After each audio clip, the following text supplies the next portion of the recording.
All right guys, so today we are looking at a property that is in pretty distressed condition, and I want to show you guys how I run the numbers. Specifically, as we walk through, I'm going to show you how I use my new rehab calculator that me and my brother built to estimate the rehab as I go through. Now, this is for those of you that aren't contractors, who maybe don't have a bunch of construction experience, but still want to be confident when you're running your numbers.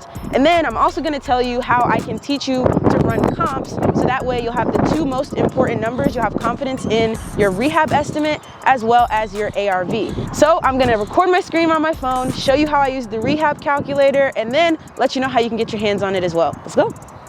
So first, let me go see the square footage of this house. That's one of the only things that you're going to need to know other than what you can see as you walk through. So this house is 1,064 square feet. So I'm actually going to show you guys the advanced rehab calculator, and I'll show you how to get your hands on this. The free basic one is super simple, but this advanced one that's going to get you very specific rehab numbers is only going to be available using the link in the description below. But let's walk through it together first. So the property is 1,064 square feet. Looks like it is only one story. And what this next thing is the level of finishes. Are you going to be going like super low rental grade? Are you going to go medium grade, kind of maybe a BRRRR, maybe a low level flip, or are you going to put like super high end finishes, marble, chandeliers into the property? So for this one, it would probably be low to medium, but I'm going to overestimate a little bit and go with medium. Don't know how many bathrooms are in there, but we'll find out. And then we're going to actually start with the outside, going around the exterior, and you basically just answer the questions and the calculator has the prices built in for you. So if we want to say, first up, does this property need a new roof? I'm just going to back up a little bit to try to see it. And just looking at the front of the property, this property is going to need quite a bit. And one of the best things you can do to protect your property, whether you're wholesaling it or you're going to keep it yourself, is to put a new roof on and put gutters on. So we're going to say needs new roof. And you see right here where it says use your own roof pricing. If you know how much a roof costs, then you can override our estimate and use your own. But if you don't, we've got that pricing already built in there for you. We're also going to get new gutters. So I click that off.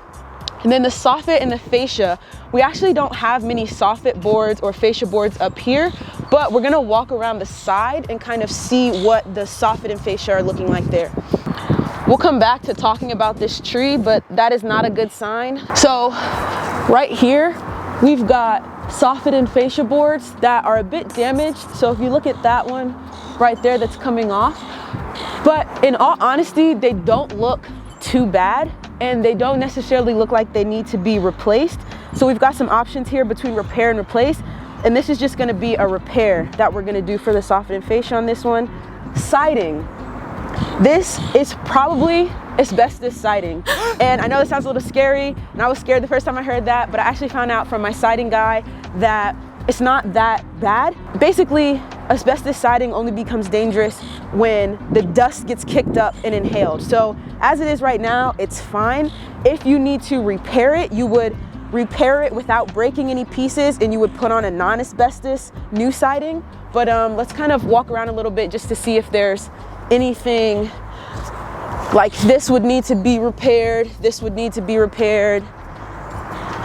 These chips would need to be repaired, but that's nothing too intense. You might want to paint it, you know, freshen up the paint. A little bit of damage here. Obviously, this crawl space would need to be handled, but that's actually, we're not going to handle that with siding. We're going to handle that when we get to the foundation part. So foundations, I mean, the siding's actually not too bad. So what I'm going to do with siding is I'm going to put in a hardy board repair. And hardy board is the type of siding that we use to repair when you have asbestos, because it matches pretty close in look, but obviously it doesn't have asbestos in it. So I do a hardy repair. And then next we're going to look at the windows. Now this house is probably going to need all new windows. We can't tell too much from the outside because they're boarded up, but just looking at like that window there, we're probably going to need new windows. So there's some B's over here, so I'm just going to count 1, 2, 3, 4, 5, 6, 7, 8, 9, let's call it 10 new windows.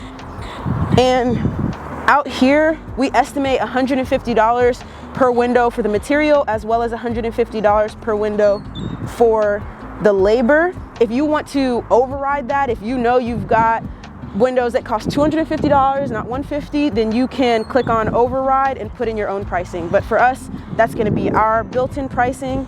And then next up, we have decks and porches and concrete. So let's look at the front porch. And here we have an option for update, repair, or rebuild. And those are gonna be in order of least expensive to most expensive. To be honest, we're just gonna have to rebuild this porch.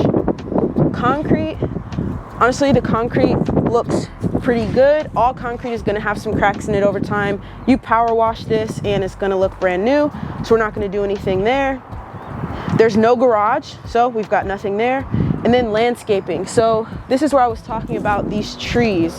We've got one right here and one right there over on that side of the porch that are way too close to the house, because those roots are going to mess with the foundation if they haven't already. So in landscaping, you can put low, medium, or high. If this was like super overgrown or something like that, that's where that would come in. But for this one, I'm just gonna put the number of trees that need removing. That's gonna be 2. And we're gonna put that it's a low level of landscaping needed. From there, we don't know if the septic system is messed up on this house. Typically, city septic systems are fine. If we go under contract, we would get our plumber out here to check that. But for now, I'm gonna leave that blank. And I'm gonna put a low level of foundation work, because although I don't know if there's any foundation damage, if I find, you know, indications of it on the inside, I will change that. But we at least knew on the back that we needed to fix some of that foundation that was covered with metal. All right, now it's time to go inside. So I'm gonna throw my mask and we're on the interior portion of the calculator. So let's just take a quick look around and see what we got going on first. Whew, how you doing? Thanks for your patience, I appreciate it. No worries. So what are we looking at in here to start with? How many beds, baths, that type of thing?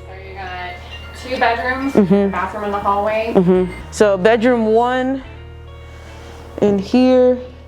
Okay, I'm gonna skip going that creepy way. And this is the 1 bathroom, right? Correct.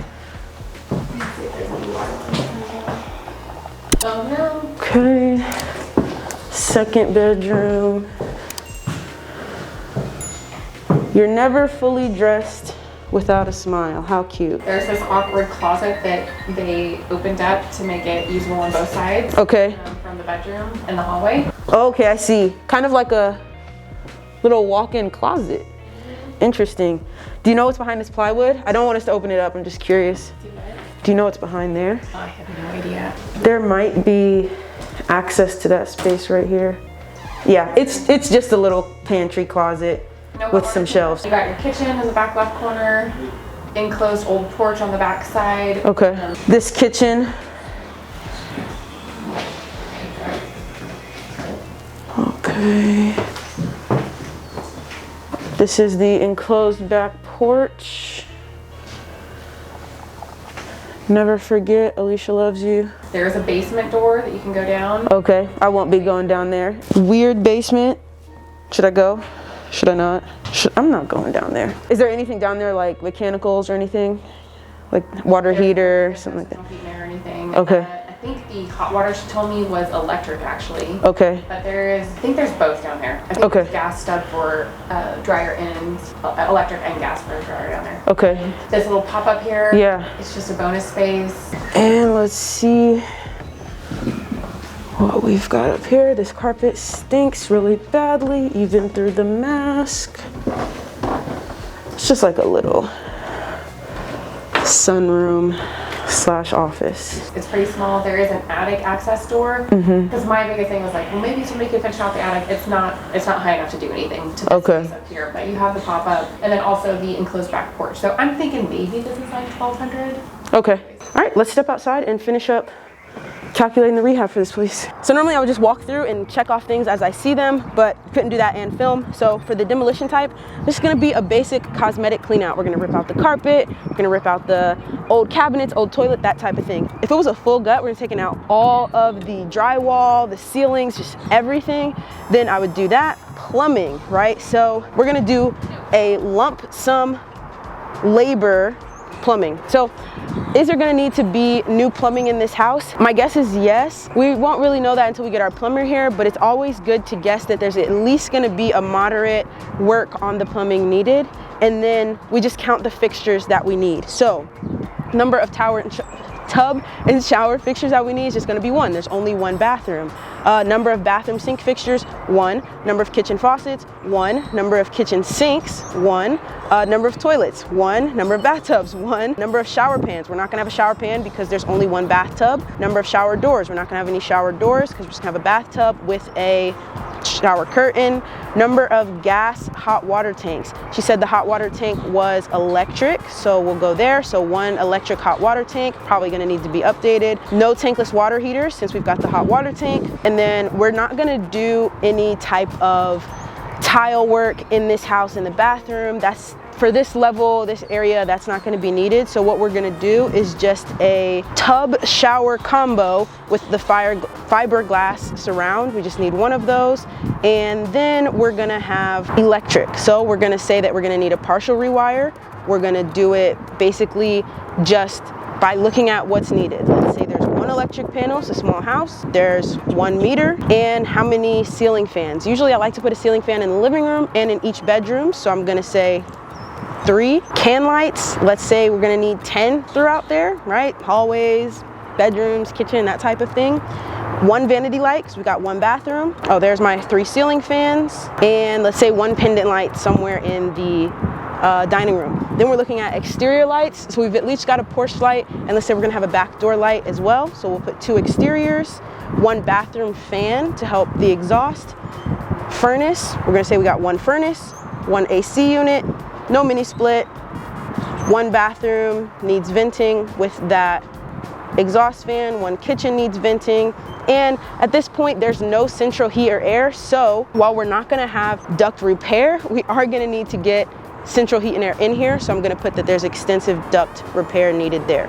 We're not gonna be doing any reframing because we'll kind of just leave the bedrooms where they are. We're just gonna do some significant sheetrock repair. There were some holes in the walls. The number of doors needed, I would have counted these as I walked through. Basically we got bedroom, bathroom, kitchen, and upstairs. So let's say we need, I think I counted 5 doors needed.